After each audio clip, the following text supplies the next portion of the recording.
warahmatullahi wabarakatuh. Perkenalkan, saya Bayu Ningrat. Dalam video ini, kelompok kami akan memaparkan proposal farmakoekonomi tentang analisis efektivitas biaya penggunaan obat ceftriaxone dan ciprofloxacin pada penyakit infeksi saluran kemih di Kota Bandung. Infeksi saluran kemih atau ISK adalah suatu keadaan yang disebabkan karena adanya invasi bakteri pada saluran kemih. Infeksi saluran kemih dapat mengenai baik pria maupun wanita dari semua umur, baik anak, remaja, dewasa maupun umur lanjut. Wanita lebih sering terinfeksi dari pria dengan angka populasi umum kurang lebih 5-15%. Infeksi saluran kemih dapat disebabkan oleh mikroorganisme seperti bakteri Escherichia coli, Klebsiella pneumonia, dan Pseudomonas aeruginosa. Salah satu pengobatan infeksi saluran kemih adalah dengan obat antibiotik. Antibiotik yang diketahui jenisnya adalah antibiotik ceftriaxone, cefotaxime, ciprofloxacin, ofloxacin, norfloxacin, amoxicillin, dan coamoxiclav. Antibiotik ceftriaxone merupakan antibiotik golongan cephalosporin generasi 3 dan antibiotik ciprofloxacin adalah antibiotik golongan fluoroquinolone. Antibiotik ceftriaxone diberikan secara injeksi intravena dengan dosis 1 kali sehari 50-100 mg. Sedangkan antibiotik ciprofloxacin dapat diberikan secara oral dengan dosis 2 kali sehari 200-250 mg. Studi farmakoekonomi cost effectiveness analysis ini dirancang untuk menjamin bahwa bahan-bahan perawatan kesehatan yang digunakan paling efisien dari segi farmakologi dan ekonomis. Salah satunya adalah dalam pengobatan infeksi saluran kemih di Kota Bandung.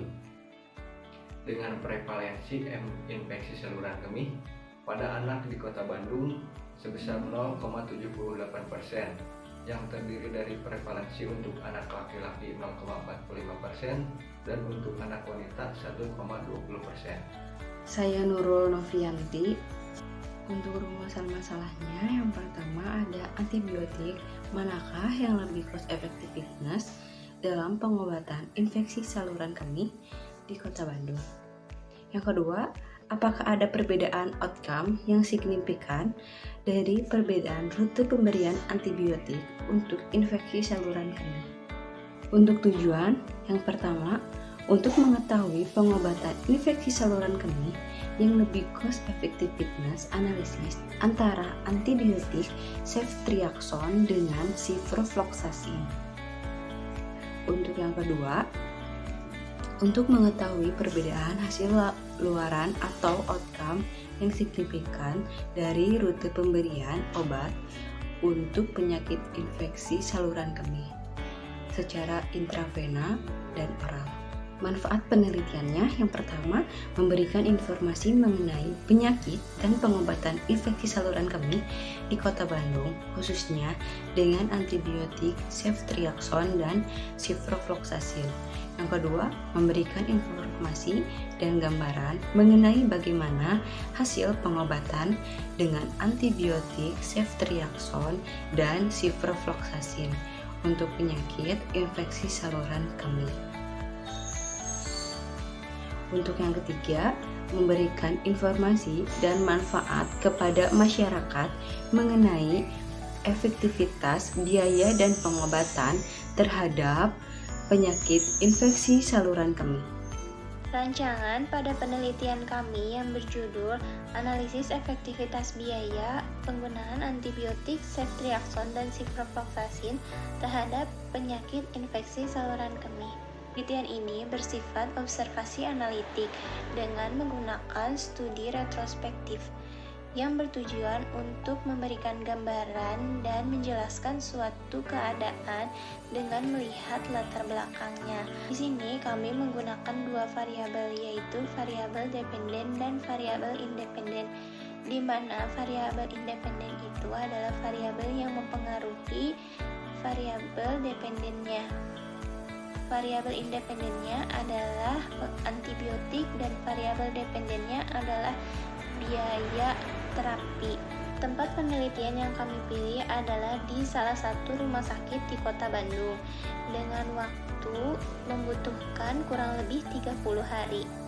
Penetapan populasi dan sampling yang kami pilih adalah pasien wanita yang terkena penyakit infeksi saluran kemih dengan hasil uji laboratorium kultur urin yang disebabkan oleh bakteri E. coli dengan gejala demam. Karakteristik subjek yang kami pilih berdasarkan jenis kelaminnya adalah perempuan dan berdasarkan usianya adalah usia produktif 18 hingga 30 tahun. Alternatif yang dibandingkan, yang pertama ada antibiotik ceftriaxone, bentuk sediaan injeksi, rute pemberiannya intravena, golongannya cefalosporin, penggunaannya antibiotik infeksi bakteri gram positif dan negatif, mekanismenya mengobati dan mencegah infeksi.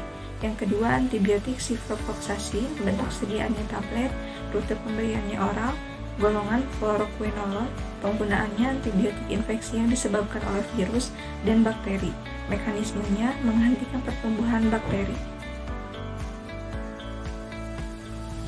Perspektif dan komponen biaya. Analisis biaya dilakukan berdasarkan perspektif rumah sakit dengan melihat beberapa komponen biaya pasien selama rawat inap, seperti biaya instalasi gawat darurat, biaya antibiotik, biaya pemeriksaan laboratorium, biaya konsultasi dokter, dan biaya penunjang lainnya. Parameter outcome. Parameter yang digunakan adalah parameter klinis berdasarkan derajat suhu tubuh normal 36 derajat Celcius dan jumlah kadar bakteri normal di dalam urin yaitu di bawah 10 koloni. Metode farmakoekonomi menghitung nilai Eiser atau average cost effective ratio dan nilai Eiser atau individual cost effective ratio.